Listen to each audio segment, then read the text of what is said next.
At the start of Part 4, in the office of Reiden Global, where Mitch notices Delavane and hesitates to give the mother cell to Clayton. Delavane also sees Mitch and hurriedly rushes toward him. Seeing this, Mitch puts the mother cell back inside his bag and tries to leave the room with the medicine for his daughter, but Clayton presses the emergency button and locks the door. Desperate to leave, Mitch grabs a chair, breaks the door glass, and runs out. Clayton and Delavane follow him but fail to catch him. They even inform the building security to look out for Mitch, but Mitch, however, manages to hide from the security, walk out of an emergency door and flee. Shifting to a scene in New York, where a senior FBI agent Ronnie gets information about Agent Ben getting killed. As Ben was his favorite agent, and he loved him like a son, Ronnie is greatly affected by his death and decides to take revenge. He also gets footage of Jamie and Ben and suspects that she might be the one who killed him. Ronnie's assistant, Agent Singer, researches Jamie and finds that she is with the DGSE employee Chloe Tausignant. He finds a couple of instances where Chloe and Jamie are together, and figures out that they are working for the same organization.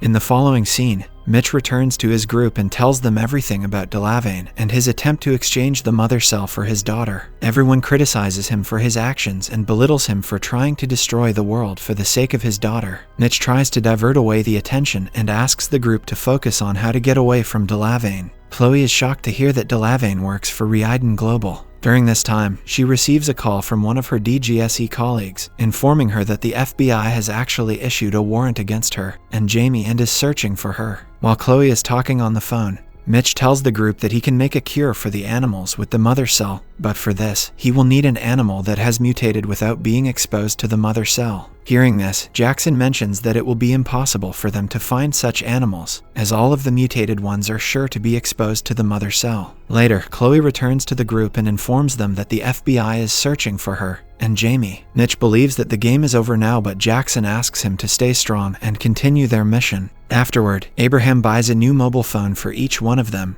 and suggests they stay low and careful from now on. But Jackson thinks otherwise and mentions that rather than being afraid, they should act against all odds and shout and try to take the matter to the public. Though the person who assembled the team betrayed them, he suggests they still take the responsibility to save the world from the threat, and asks Jamie if she has some friends who can cover the news about the mother cell and publish it in a newspaper. When Jamie replies yes, he urges her to contact her colleague and also asks Abraham and Mitch to go and deliver the medicine to Clementine. Jackson then walks away with Chloe, saying that he has something planned for them. In the following scene, Delavane argues with Clayton for not informing him about the mother cell before. Clayton also mentions that he had no idea that Delavane Group would try to bring their own company down. Enraged, Clayton asks Delavane to take care of his mess and drops him in front of his home. Following this, Delavane goes straight to his house and is surprised to see Jackson and Chloe waiting for him inside. Chloe approaches him and asks him to cooperate with them and help them to find a cure for the ongoing animal pandemic. Sadly, Delavane refuses to do so and states that if they do so, they will face a lot of lawsuits and Reiden Global will go bankrupt. Jackson then tells him that they want him to work for the citizens and help them to get out of the mess, but Delavane mentions that he will only do so if they will hand over the mother cell to him. However, Jackson and Chloe refuse to give him the mother cell and leave his house. Meanwhile, Jamie calls her friend Wilson and asks him to meet her somewhere discreetly. She also tells him that she has very delicate news for him, and hearing her serious voice, Wilson also agrees to meet her. Later, Jamie, Chloe, and Jackson can be seen in a bar, trying to figure out a location where they can find no animal effect due to the food supplies of Reiden Global. They take a map and start circling out the areas with no cases of animals behaving violently. At the same time, Abraham and Mitch arrive outside Clementine's house, but they notice that the house is locked from the outside. To their surprise, they notice a large number of birds sitting on the electric wire outside the house, making some unusual noise. Mitch immediately calls Audrey and asks her where she is. Audrey, on the other hand, seems afraid and replies that she is with Clementine in the nearby park where the birds are attacking people. Hearing this, Mitch immediately asks Abraham to drive towards the park. Luckily, just when Audrey and Clementine are being attacked by the flock of aggressive birds, Abraham and Mitch arrive there with a water gun, scaring the birds away and saving the family. Next, Jamie, Chloe, and Jackson meet with Wilson at a factory warehouse and discuss the ongoing change in animal behavior and its cause, the Reiden Global. The group tells Wilson everything about their findings and asks him to cover the news. To their bad luck, while they are discussing the topic, Ronnie arrives there and points his gun at Chloe. Chloe then tells him that Ben actually worked for Reiden Global and that her colleague shot him in self-defense but Ronnie seems to be in no mood to believe her. Using an opportunity, Jackson knocks a pile of wood and makes it fall over Ronnie, knocking him to the floor and giving them enough time to leave the place. Afterward, Mitch and the whole group gather at Audrey's house and discuss their future plans. Mitch suggests Audrey and Clementine leave the house and stay with Justin's parents. During this time, he notices Clementine's stuffed dolls and remembers Jackson showing him Robert's findings about big cats. Wasting no time, he goes to Jackson and suggests that his father might have been searching for a cure like them and asks the rest of the group to deduce the locations where they can find leopards and no signs of animal aggression. Surprisingly, they find a place called Zambia where there is no news about animals behaving aggressively and realize that they have finally found the needle to thread the cure for the epidemic. Immediately, the group leaves for Zambia by car and decides to buy whatever they will need on the way. In the following scene, the squad stops by a convenience store and buys some food for themselves. Mitch tells everyone that he will need a highly specialized machine called an electroporator to cure the stem cells of the leopard and combine them with the mother cell. He also mentions that they cannot find the device at any convenience store and need to go to a hospital, research lab, or clinic to get it. Furthermore, the group decides to go to Florida, but having police officers searching for them, Jackson decides to return to Africa through Clearwater. Hearing this, Abraham asks Jackson if he is thinking about Ray helping them, and when Jackson says yes, he mentions to everyone that Ray is a nightmare. Later, Jackson, Abraham,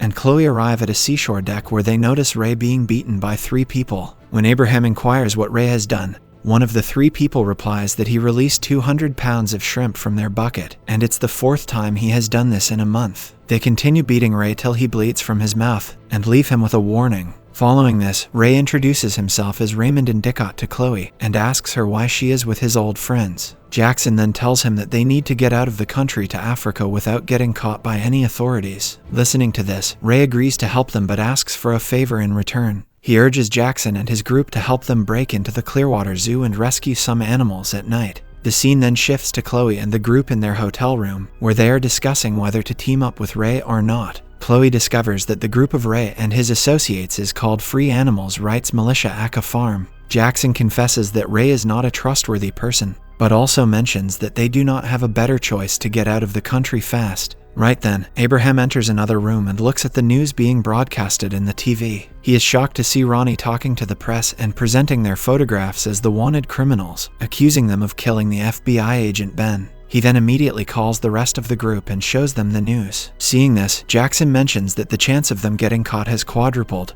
and now Ray is their only hope. Next, Chloe and the group can be seen talking with Ray and his colleague Anissa in a warehouse about executing their plan for breaking into the zoo to free the animals. Ray proposes that while Mitch goes and fetches the electroporator from the zoo lab, his group and others will try to load the animals into a truck. However, Jackson suggests carrying out the plan in a stealthy way without letting the authorities know about it, and coming after them. Following this, Jamie can be seen talking to the technician of the Clearwater Zoo and asking for access to the CCTV cameras, pretending to be one of the researchers in the zoo. Surprisingly, she succeeds in blackmailing the technician and compels him to provide her with the login details to the CCTV cameras. After getting access, Jamie tells the group that she will be in contact with them throughout the time and will keep on informing them about the ongoing situation and warn them if security finds out about their plan. In the next scene, Ray and his group along with Chloe and her squad except Jamie arrive at the Clearwater Zoo and prepare for breaking in, not before wearing a mask.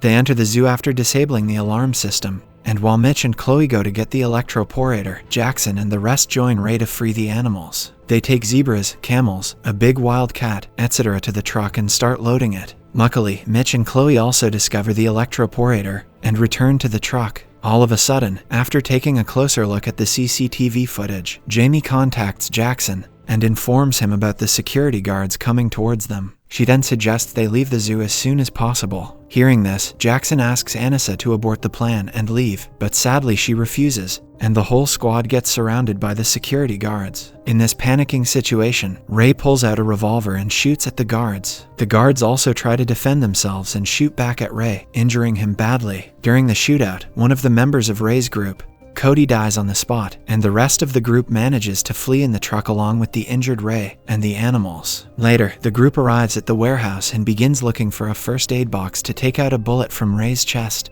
Mitch assures that he can do it and asks Jamie to help him. On the other hand, Abraham inquires with Anissa about the plane Ray managed for their escape to Africa. At first, Anissa hesitates to answer, but later when Abraham insists, she tells him that Ray is the pilot, and now they cannot escape. To her surprise, Abraham tells her that he too can fly a plane and persuades her to take him to the plane. Sometime later, Mitch succeeds in taking out the bullet from Ray's chest and mentions that Ray should be fine. Abraham and Anissa travel to the airport, and on the way, Abraham tells her about how Ray had troubled them multiple times before. Hearing all this, Anissa presumes that not only Ray, Jackson can also be the root of problems and troubles as he was involved in all the difficult situations Ray had created. In the next scene, Jackson and Chloe can be seen talking outside the warehouse. Suddenly, they hear the animals inside the truck behaving violently and making a strange noise. The two enter the truck and notice that at first, the big wild cat made a noise and others followed him. Later, when Jackson tells Mitch about what he observed inside the truck, Mitch deduces that the aggressive nature might be contagious to animals like yawning is to people. Hearing this, Jackson also remembers an old theory presented by his father called Spark. He mentions that aggressive behavior is like a spark, and as animals get intrigued by seeing others, it quickly gets spread and lights a huge fire signaling destruction. They are surprised to see the predatory animals friendly to each other but hostile against humans. The next morning, Anissa takes Abraham to the cargo plane and shows him around. Abraham then immediately calls Jackson and asks them to arrive at the airport as soon as possible. Listening to this, the group prepares to leave but has no idea about what they should do to unconscious Ray. Eventually, they decide to leave Ray behind and go to the airport. While they are leaving, Ray gains back consciousness and points a gun at them, forcing them to take him to the airport along with the animals in the truck. Having no other choices left, the group agrees and gets inside the truck. On their way to the airport, the animals start behaving strangely and suddenly become hostile again. They even break open the back door of the truck and create chaos on the highway. Compelled, Mitch stops the truck near the airport and the group starts running toward their plane. To their bad luck, Ronnie also arrives there with other police officers and starts chasing them. The group successfully manages to get on the plane left, but when Ronnie points a gun at the group, Anissa tries to shoot him back. To stop Anissa from shooting Ronnie, Chloe grabs Anissa, and the two fall from the cargo plane onto the runway. The plane flies away, leaving the two there with Ronnie approaching them. The episode ends with Ronnie handing over Anissa to the police officers and taking Chloe with him. Subscribe to see more videos like this, turn on the notifications, and leave a like to help the channel out. Don't forget to watch part 4. Thanks for watching.